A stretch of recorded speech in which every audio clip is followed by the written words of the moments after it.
성경을 아셔야 돼요. 여러분 스스로 모르시면 속아요. 그래서 오늘은 오전에 성경을 공부하는 7가지 규칙에 대해서 여러분들과 함께 좀 나눠보려고 그래요. 왜요? 알아야 면장을 해먹을 거 아니에요. 성경은 기본적으로 어려운 책이 아니라는 사실을 여러분들 머릿속에다 새겨두셔야 돼요. 성경은 어려운 책이에요? 아니면 쉬운 책이에요? 성경은 어려운 책인가 쉬운 책인가예요? 여러분들 어떻게 생각하세요? 성경은 어렵다? 아니요, 쉬워요.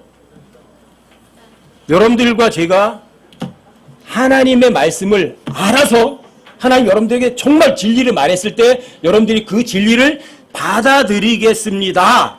그 마인드만 있으면 돼요.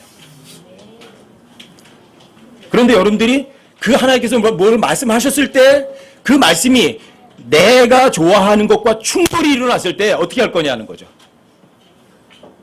생각해 볼게요. 그럼 여러분들은 스스로 속아요. 성경은 그런 책이에요. 성경은 절대 어렵지 않아요. 성경은 신학 공부나 하고 신학대학 나와서야만 아는 책이 절대로 아니에요. 여러분 이걸 꼭 머리에 먼저 염두에 두세요.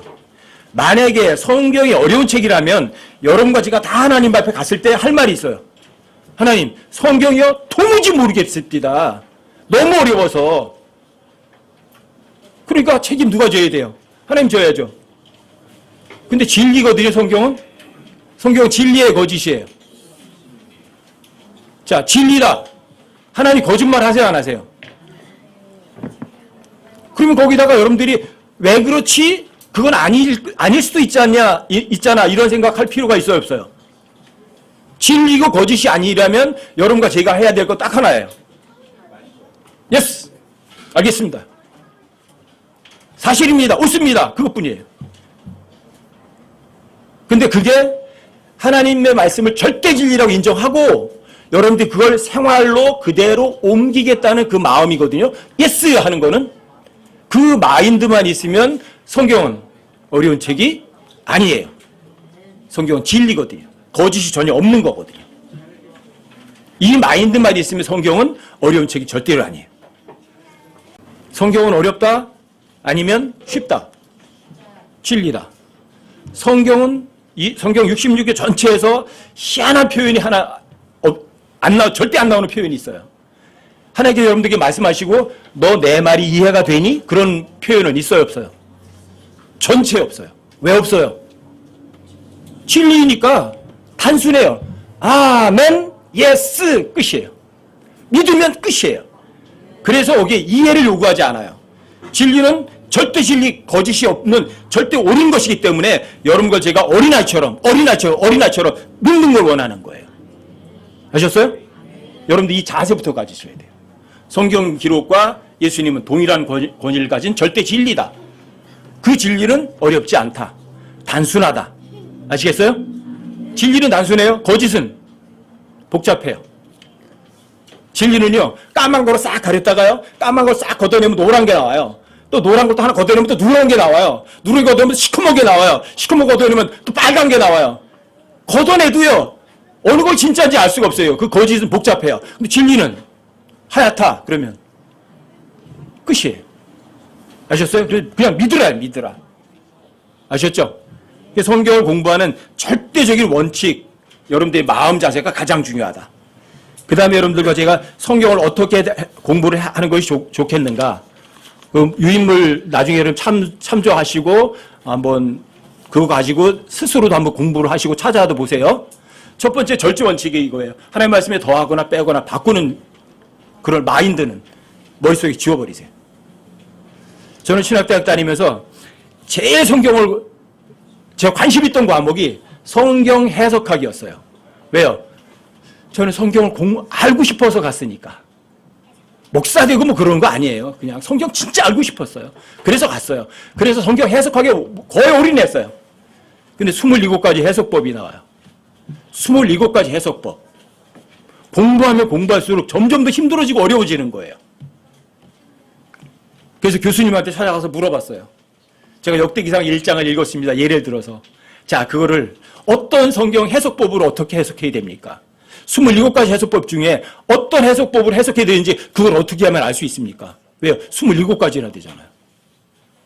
그럼 두 번째 해석법으로 다 해석해야 되는지 12번째인지 17번째 해석법인지 21번째 해석법인지 그걸 알아야 정확한 해석을 할 거 아니에요.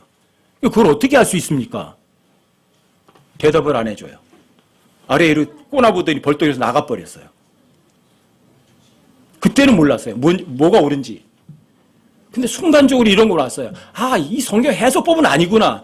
그럼 뭐지? 거기에 대한 대안은 없었어요. 그래서 10여 년 이상 헤맸어요. 그리고서 나중에 안 거예요. 14년 후에 알았어요. 성경은 진리다. 해석할 필요가 전혀 없다. 기록된 그대로 믿으면 끝이다. 27가지 해석법이 이유가 없는 거잖아요. 그게 충격이었어요.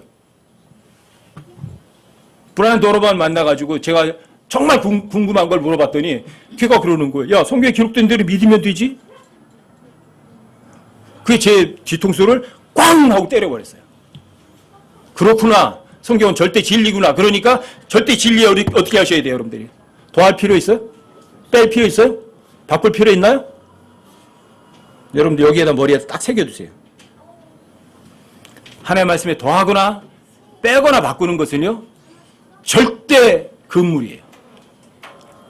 하나님의 말씀에 더하고 빼고 바꾼 최초의 죄를 지은 게 바로 창세기 3장 1절에서 나오는 뱀이에요. 뱀. 맷뱀. 동산 모든 나무의 실과를 먹지 말라고 하시더냐? 예, 하나님 말씀 90%를 썼어요. 하나만 바꿨어요. freely, 자유롭게 하는 단어 빼버리고 not, not, 부장관사만 집어넣고 끝에다가 퀘션 마크만 붙였어요. 절대 진리에 단어 하나만 바꿨어요. 단어 하나만 바꿨다고요. 퀘션 마크만 붙였어요. 그래서 여러분과 저에게 낚싯밥으로 던지는 거예요. 야, 하나님 진짜 그렇게 말했니? 야, 하나님이 진짜 동성애는 그 죄라고 그랬더냐? 그거 괜찮은 거 아니야? 이런 식으로다가. 아셨어요? 하나님 말씀에 단어 하나 뺐다고요. 다른 단어 대체해서 집어넣었다고요. 낫이라고. 그리고 퀘션 마크만 붙였다고요. 이 짓은 여러분과 제가 하나님께서 절대 진리시다. 그분이 나의 모든 것 중에 모든 것이시다. 내 죄값으로 대신 죽으신 나의 구세주시다고 믿으신다면 그분 말씀에 절대 더하고 빼거나 바꾸고 여러분들 의심할 이유는 없어요. 절대 원칙이 첫 번째. 제가 지금까지 성경을 들고 오면서 엄청나게 많은 성경을 가리키는 사람들을 많이 만났어요. 여호와의 증인들도 만났고 안식교 목사도 이 자리에서 6개월 이상 만났어요.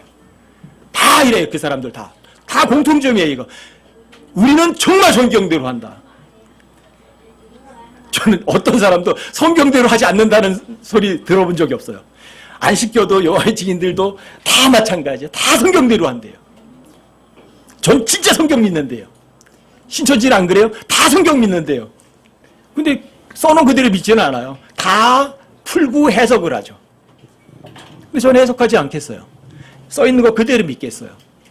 그 기조를 흔들고 힘들게 한 적은 아무도 없어요. 제가 하나님의 말씀을 더하거나 빼거나 바꾸지 않겠다. 그 기조를 세우고요. 그 다음에 거기에 이해하려고 들지 않겠다. 써놓은 거 그대로 인정하겠다. 그 기조를 가지고 어떤 사람을 만나도요. 안 흔들려요. 그 사람들이 어떤 교리가 옳다고 여호와의 증인 교리가 옳다고 얘기할 때요. 그 사람들 주장하는 구절 앞으로 3구절 뒤로 3구절만 읽어버리면 그 거짓말이면 금방 드러나요. 왜요? 더하거나 빼거나 바꾸고 있거든요. 아셨어요? 머릿속에 집어넣으세요. 하나님 말씀 절대 진리고 하나님과 동등한 권위를 가졌어요. 더하거나 빼거나 바꿀 생각은 아예 하지 않겠다. 아셨어요? 자, 예수님은 말씀이세요. 워드, 단어이세요. 모든 단어의 정의는 사전이 하지 않아요. 누가 하죠? 워드이신 분이 그 모든 워드를 정의해요. 성경이 어떤 단어를 스스로 정의해 놓으면 사람들에게 그 단어의 정의를 도움을 얻으려고 가지 마세요. 누가 한 거죠? 성경이 했으면? 그럼 그 정의가 옳은 거예요. 아셨어요?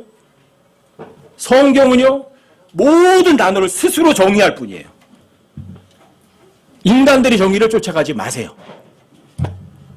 여러분들이 쓰는 기본적인 단어가 다 섞고 있다고요. 여러분들이 여호수아서 1장 8절에서 오래되신 분들 다 아시잖아요. 성공이 뭐예요?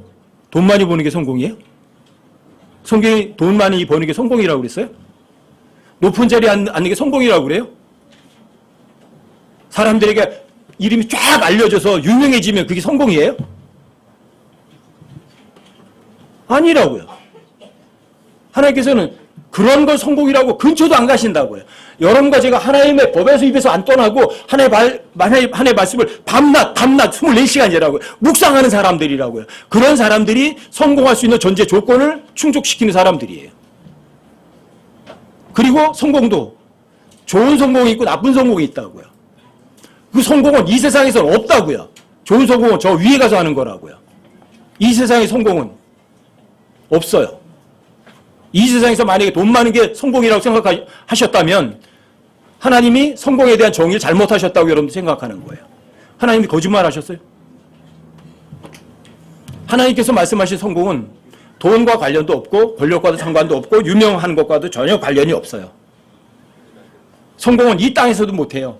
진짜 성공은 여러분들이 저 위에 가서 하는 성공이라고요. 이게 하나님께서 스스로 내시는 성공의 정의예요. 이게 만약에 여호수아서 1장 8절에서 정의하는 그 성공이 진짜라면 도대체 얼마나 많은 사람들이 속는 거예요?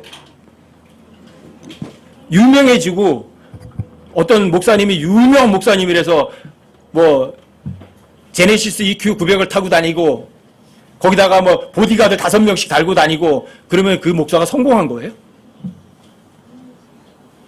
왜 그게 성공이라고 그래요? 성경이 어디서 근처나 그런 얘기를 하나요? 안 하잖아요. 여러분과 저는 속지 말라고요. 모든 단어의 정의는 누가 한다? 성경이 스스로 한다. 성경이 정의한 것을 찾아서 가려고 생각하지 마시라고요. 자, 사람들 생각이 옳아요? 하나님 생각이 옳아요? 사람들 생각은 땅, 하나님 생각은 하늘. 그렇죠? 사람들의 방법은 땅, 하나님의 방법은 하늘. 비교할 수 있어요? 하나님 생각하고 하나님의 방법하고 하늘과 땅 차이잖아요. 사람들의 생각은요. 계속해서 악하다고 성경이 정의해 놨어요. 창세기 6장 5절에서. 끝이에요, 그러면. 여러분과 제가 아무리 좋은 아이디어가 나왔다고 할지라도 성경이 거기에 옳은 것이라고 하지 않는다면 옳지 않은 거예요.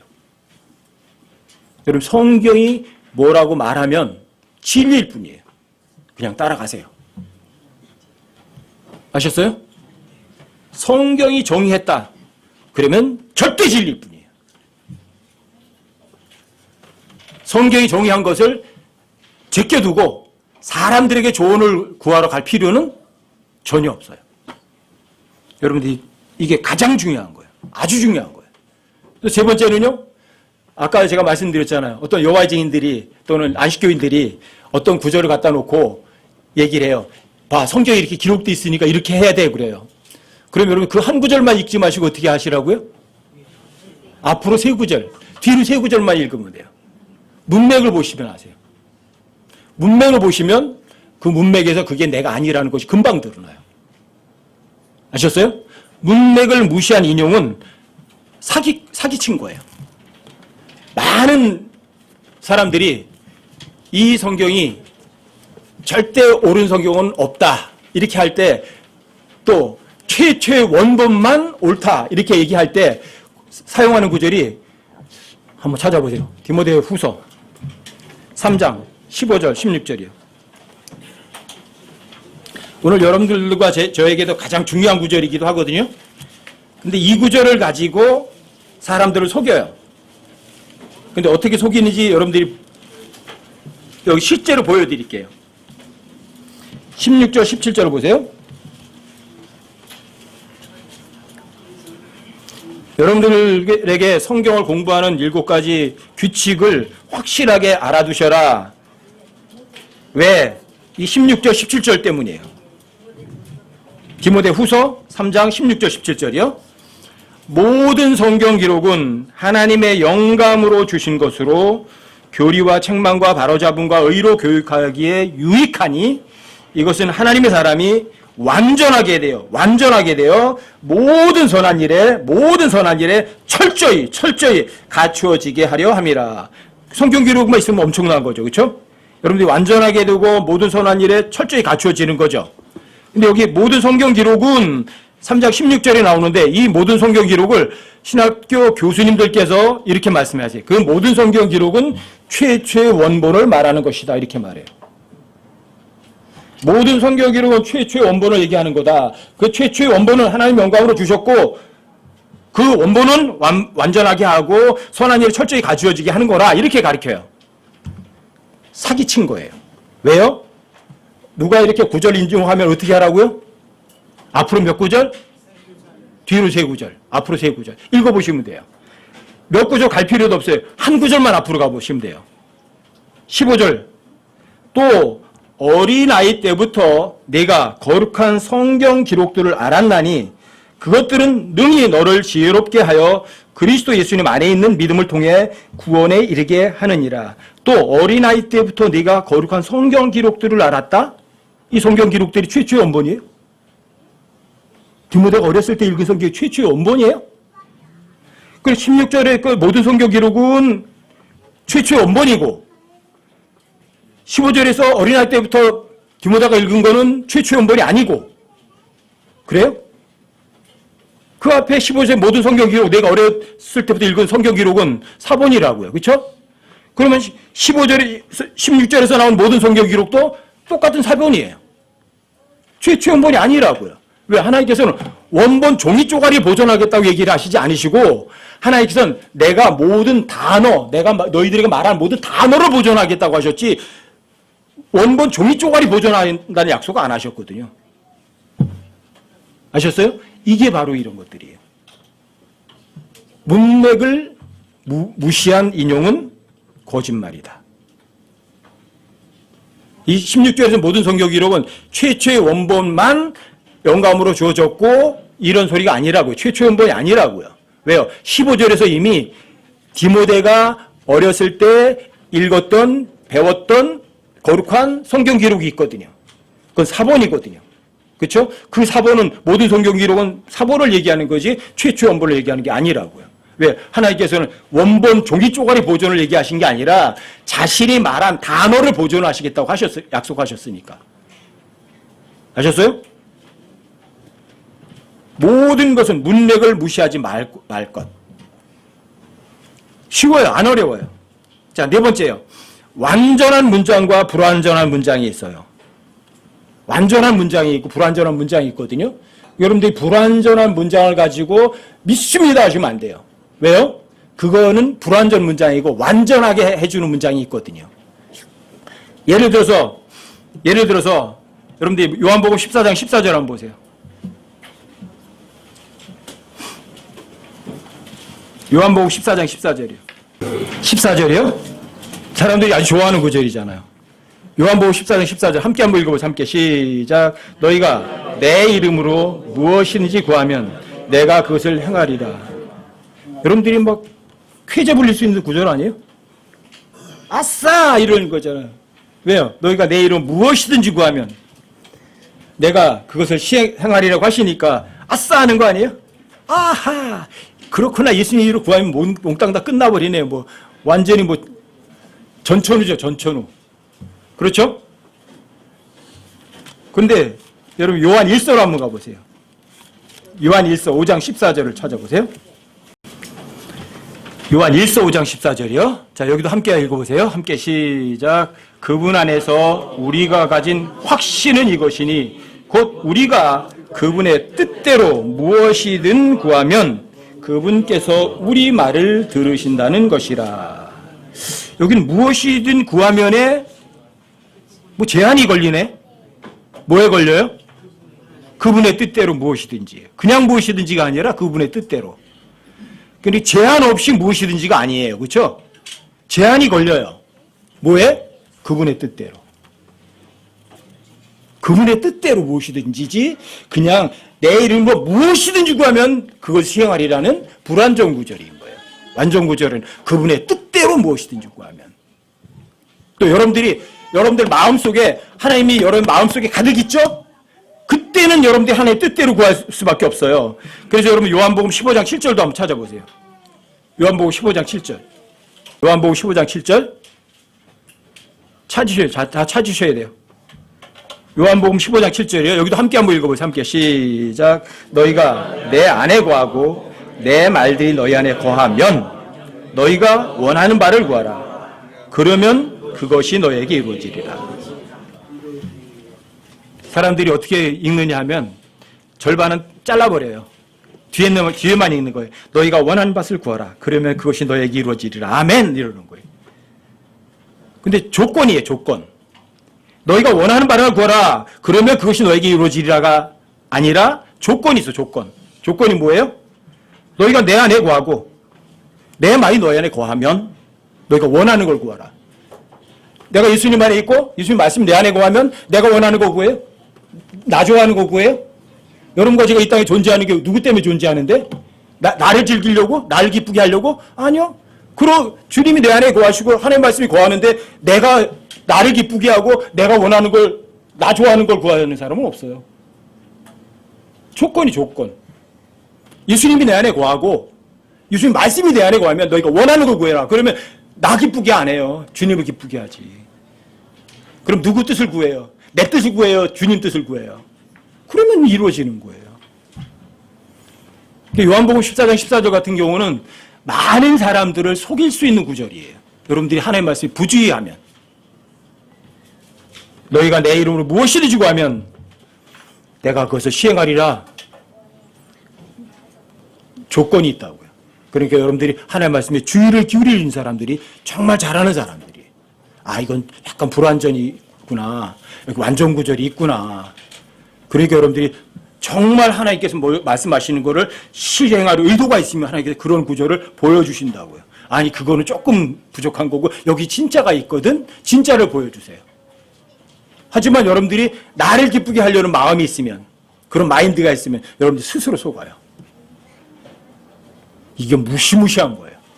그래서 성경을 살아있는 책이라고 하는 거예요. 그래서 이 하나님 말씀은 여러분들의 속중심과 마음의 의도를 다 분별해 내시는 거예요. 하나님 말씀이. 그래서 살아있는 책인 거예요. 출애굽기 25장 37절에도 보면 자, 앞에 빵이 있죠. 그렇죠? 자, 보여주는 빵이 있죠. 건너편에 뭐가 있어요? 등잔불이 켜 있어요. 그렇죠? 그래서 하나님께서 이 빵은 하나님의 말씀은 자, 6개씩 빵, 생명의 빵을 비춰줘요. 누가? 성령께서 비춰줘야 알아요. 등잔불을 켜서 이렇게 놔두는 거예요. 그러니까 여러분들 매일 성경 읽으시라고 그러는 거예요. 성경 읽어서 뭐 배우는 게 아니라 그냥 여러분들이 등잔불 켜놓는 거예요. 여러분들 삶 속에서. 불이 켜져 있어야 빵이 어떻게 생겼는지 눈으로 그냥 보여요. 여러분들이 아무리 머리가 똑똑하다고 해서 성경을 여러분들이 알아낼 수 있는 게 아니에요. 왜요? 성령께서 불로 등잔불을 켜서 이렇게 비춰주셔야만 돼요. 여러분 머리 좋다고 하는 게 아니에요. 그래서 등잔불을 켜서 그 맞은편에서 빛을 발하게 할지니라 이렇게 말씀하신 거예요. 여러분들이 머리 좋다고 성경하는 거 아니에요.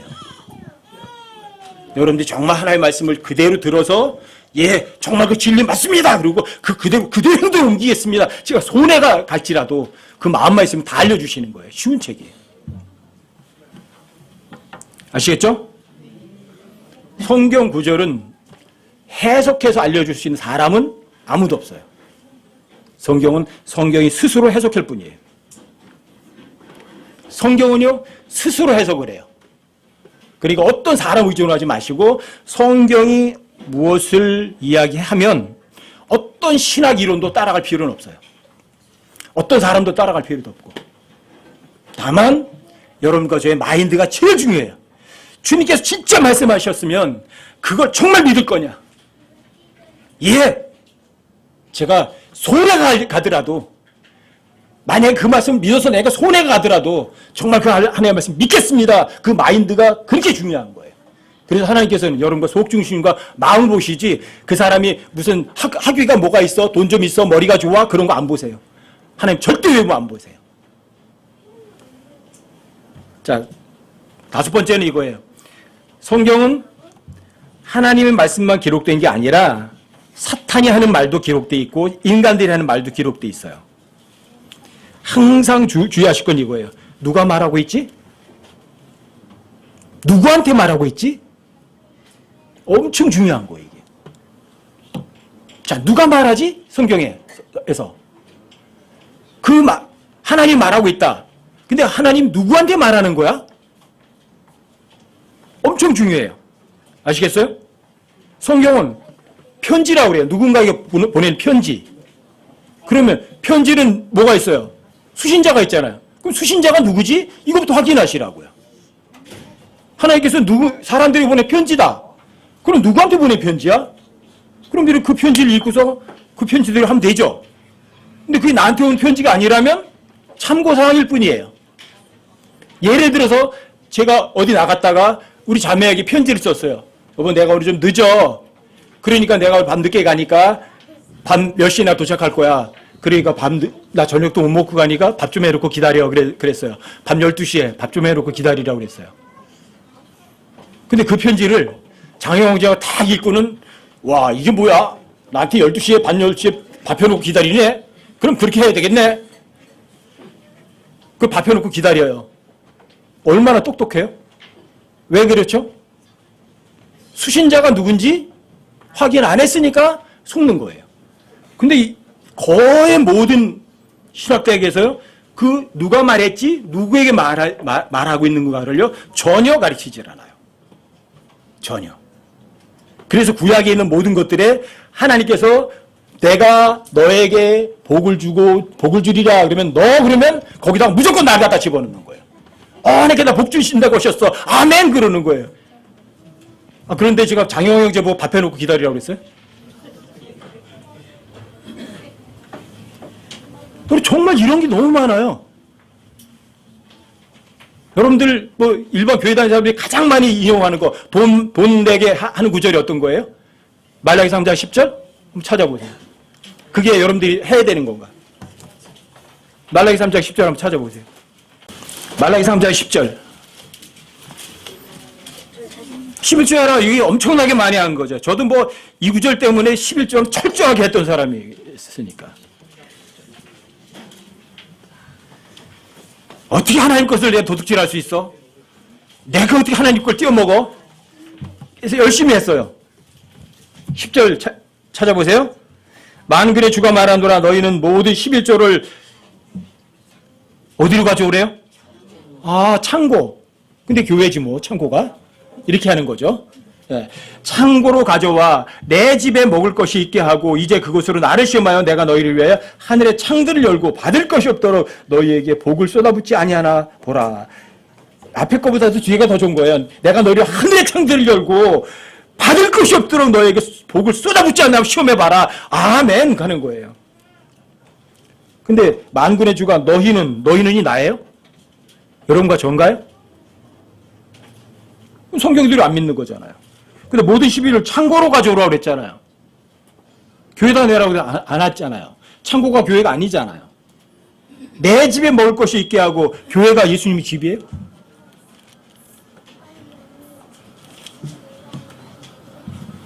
여러분들이 기본이 틀린 거예요.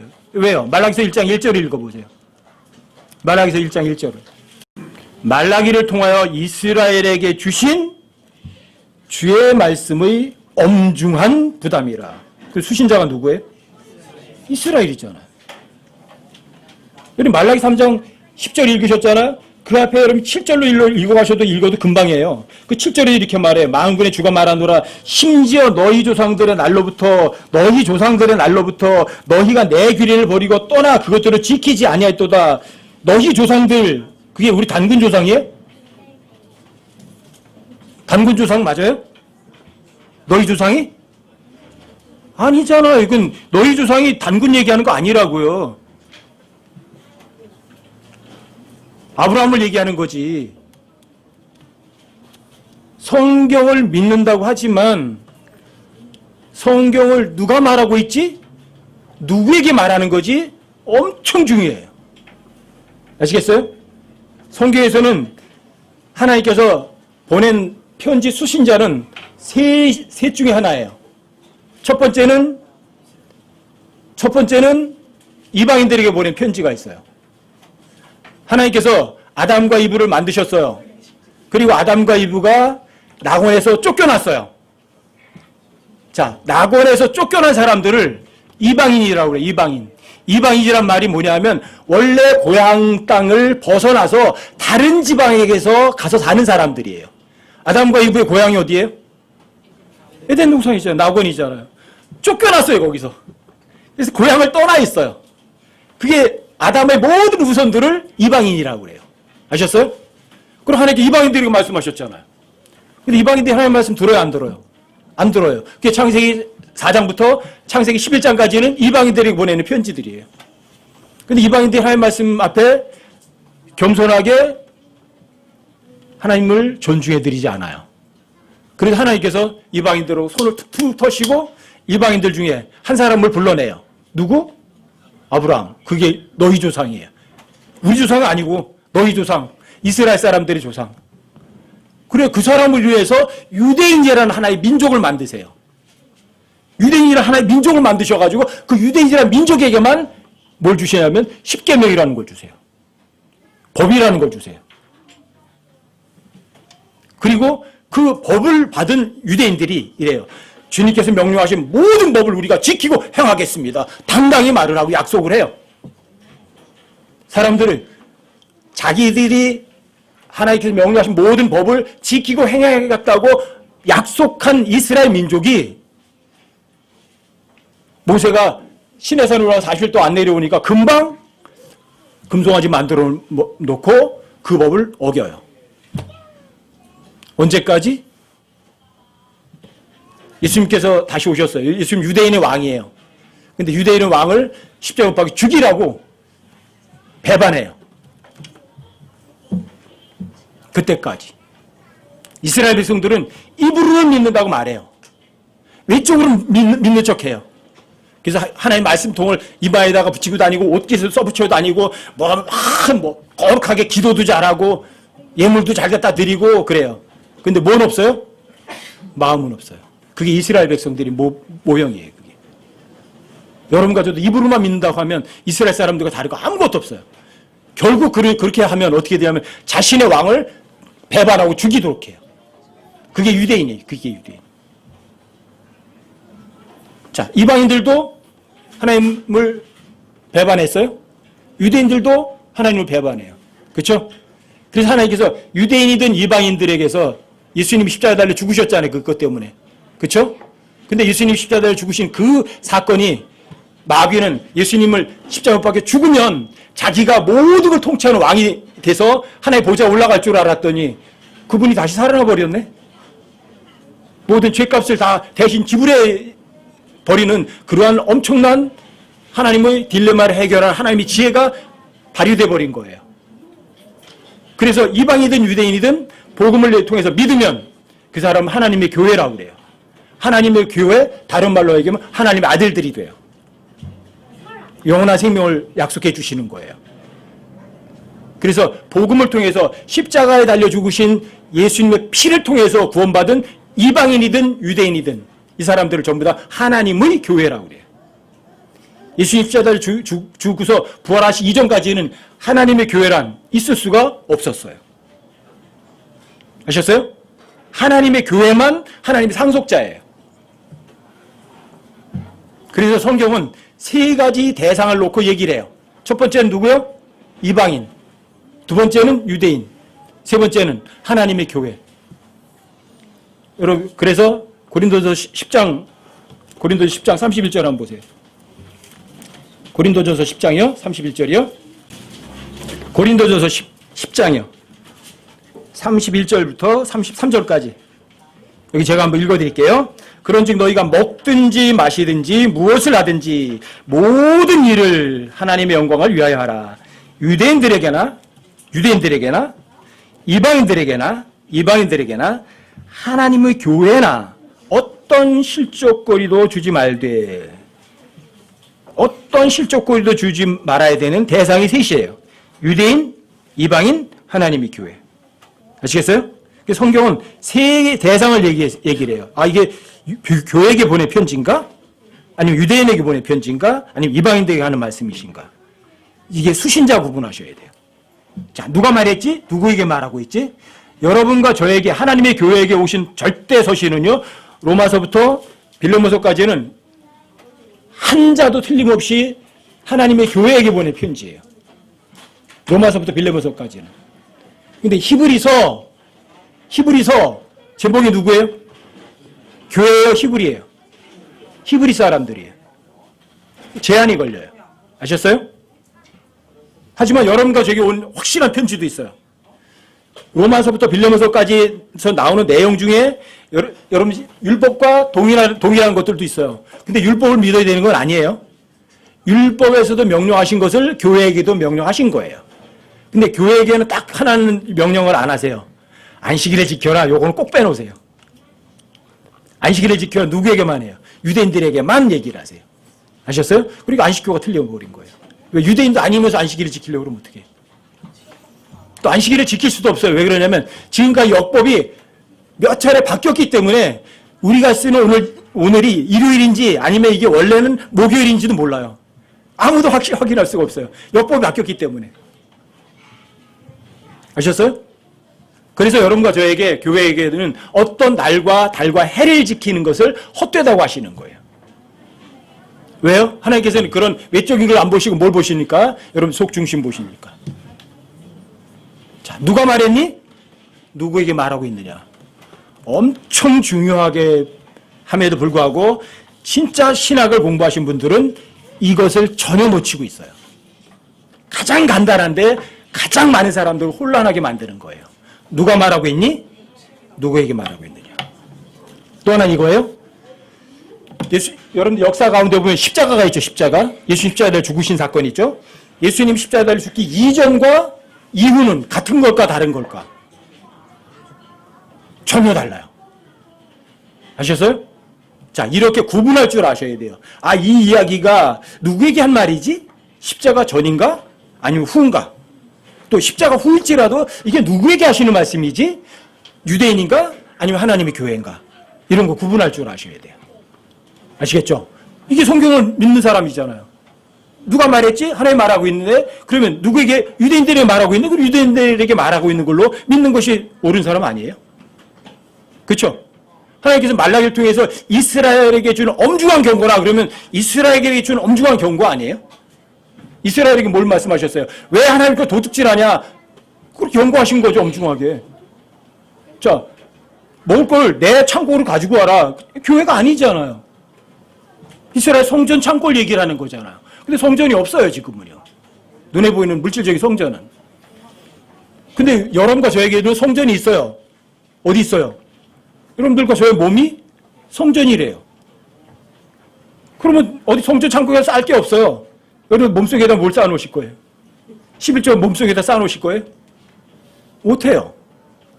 이런 것들이 가장 간단한 것부터 여러분 확실하게 해주셔야 돼요. 아셨죠? 여섯 번째는 이거예요. 절대적으로 불가능한 경우를 제외하고는 100% 문자적 의미를 문자적으로 그대로 볼 것. 이거예요. 이해할 수 없어도 하나님께서 문자적으로 이렇게 말씀하셨다고 믿으셔야 돼요. 많은 사람들이 그러면 그래서 여러분들이 불러 그러면 뭐 성령을 불같이 내려주시옵소서 그러잖아요, 여러분들이. 근데 사실은 그건 비성경적 표현이에요. 오순절날 성령이 불의 혀같이 갈라지는 것을 본 거지 불처럼 임한 건 아니에요. 성경에서 불은요, 단 한 번도 비유로 쓰시질 않으세요. 몽땅 다 불이란 단어는 100% 문자적 불로 그대로 봐요. 그 불이란 단어가 처음 나온 것이 여러분 창세기 19장 24절이에요. 창세기 19장 24절 한번 찾아보세요. 창세기 19장 24절이요. 여기 불이란 단어가 처음 나오는 곳이에요. 그때 주께서 하늘에서 주로부터 유황과 불을 비같이 소돔과 고모라에 내리사.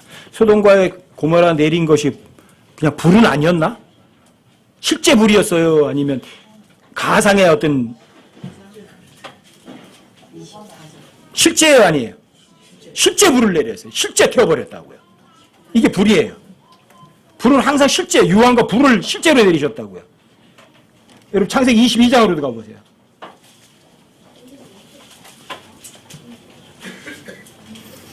6절 7절을 보세요. 6절 7절이요. 여기 아브라함이 이삭을 데리고 모리아산에 번제로 데리러 가는 장면이거든요. 여기에서 불이 나와요. 두 번이나. 6절, 7절이요. 아브라함이 번제 헌물에 쓸 나무를 취하여 자기 아들 이삭에게 지게 하고 자기는 불과, 여기 불이란 단어 나오잖아요. 불과 칼을 손에 들고, 그럼 실제 불이에요? 가짜 불이에요? 실제 불이에요. 불과 칼을 손에 들고 그들 두 사람이 함께 가더라. 이삭이 자기 아버지 아브라함에게 말하여 이르되 내 아버지여 하니 그가 이르되 내 아들아 내가 여기 있노라 하매 그가 이르되 불과, 여기도 불 또 나오잖아요. 불과 나무를 보시거니와 번제 헌물로 쓸 어린 양은 어디 있나이까. 불과 나무. 불이란 단어는 100% 실제를 얘기하는 거예요. 비유로 말씀하지 않으세요. 불. 그래서 여러분들이 성경에서도 보면 너희는 회개로 물로 침례지만 나는 그 신을 들을 자격도 없다. 침례인 요한이 그러죠. 그분께서는 너희에게 성령님으로 침례를 주시고 불로 침례를 주시리라. 불이 그냥 비유적인 불이 아니에요. 실제 불이라고. 지옥불. 꺼지지 않는 불. 불에 잠기는 거라고요. 그 불로 침례를 주시리라면 여러분 성령의 불이 아니에요. 아셨어요? 마태복음 13장에서도 그런 말씀하셨잖아요. 하나님께서 가라지를 모아서 불에 태우는 것 같이 얘기했잖아요. 가라지를 모아서 불에 던진다. 그 가라지를 모아서 어떻게 한다? 먼들 하나의 단으로 묶는다예요. 마지막 때에 가서 하나님께서 전 세계를 하나의 단으로 묶는 거예요. 하나로. 그래서 단으로 묶어서 실제 불에 던져서 불로 태워버리는데요. 뭐 요한복음 6장에 보시면 여러분 요한복음 6장을 조금 보고 가세요. 여기는 이제 요한복음 6장 같은 경우는 비유라는 말씀을 안 쓰세요. 그런데 여러분들이 그냥 문맥을 보면 이거 비유로 말씀하신구나. 그거 금방 알아요. 근데 이 비유로 말한 거를 비유로 믿지 않고 문자적으로 믿는 사람들이 있어요. 로마 카톨릭이에요. 로마서 6장에 있거를. 그럼 로마서 6장을 보시면 여기 35절 한번 보세요.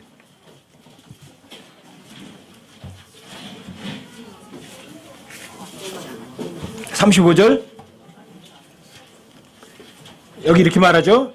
예수님께서 그들에게 이르시되 내가 곧 생명의 빵이니 내게 오는 자는 결코 줄이지 아니할 것이요 나를 믿는 자는 결코 목마르지 아니하리라.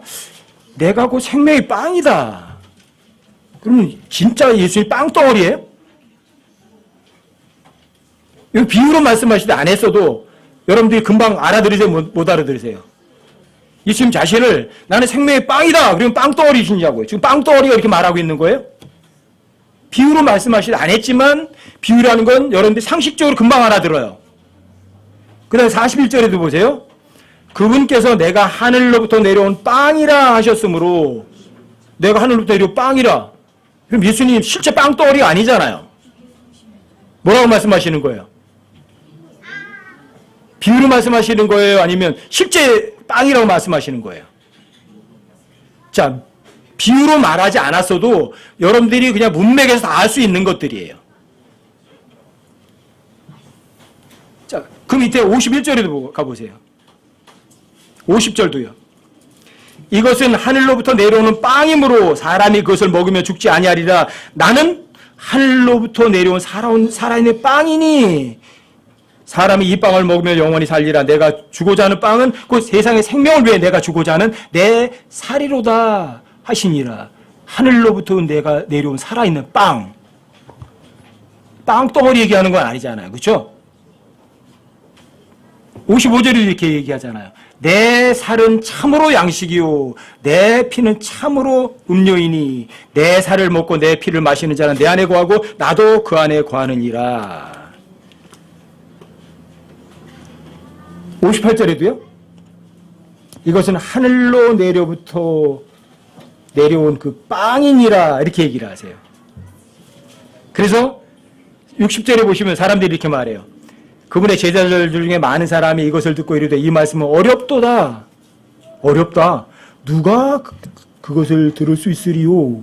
와, 뭐 예수님은 자기 살 띄워주고 뭐 자기 피를 뽑아서 주는 것도 아닐 테고. 그러니까 어렵도다. 왜요?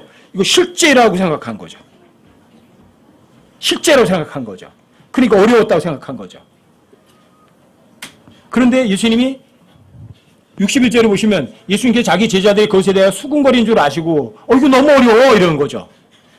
그때 알려주시는 거예요. 그래서 63절 보세요. 63절 살리는 것은 영이며 육은 아무것도 유익하게 하지 못하느니라. 뭐가 살려요? 영인 거. 영은 육이 아니에요. 눈에 보이는 게 아니라고요. 그래서 예수님의 살덩어리 먹는 게 아니라고요. 예수님 살아있는 빵이라고 말씀하셨다고요. 그렇죠? 살리는 것은 영적인 거라고요. 육적인 게 아니라고요. 그렇게 말씀을 하시잖아요. 육은 아무것도 유익하지 못하게 하느냐 하잖아요.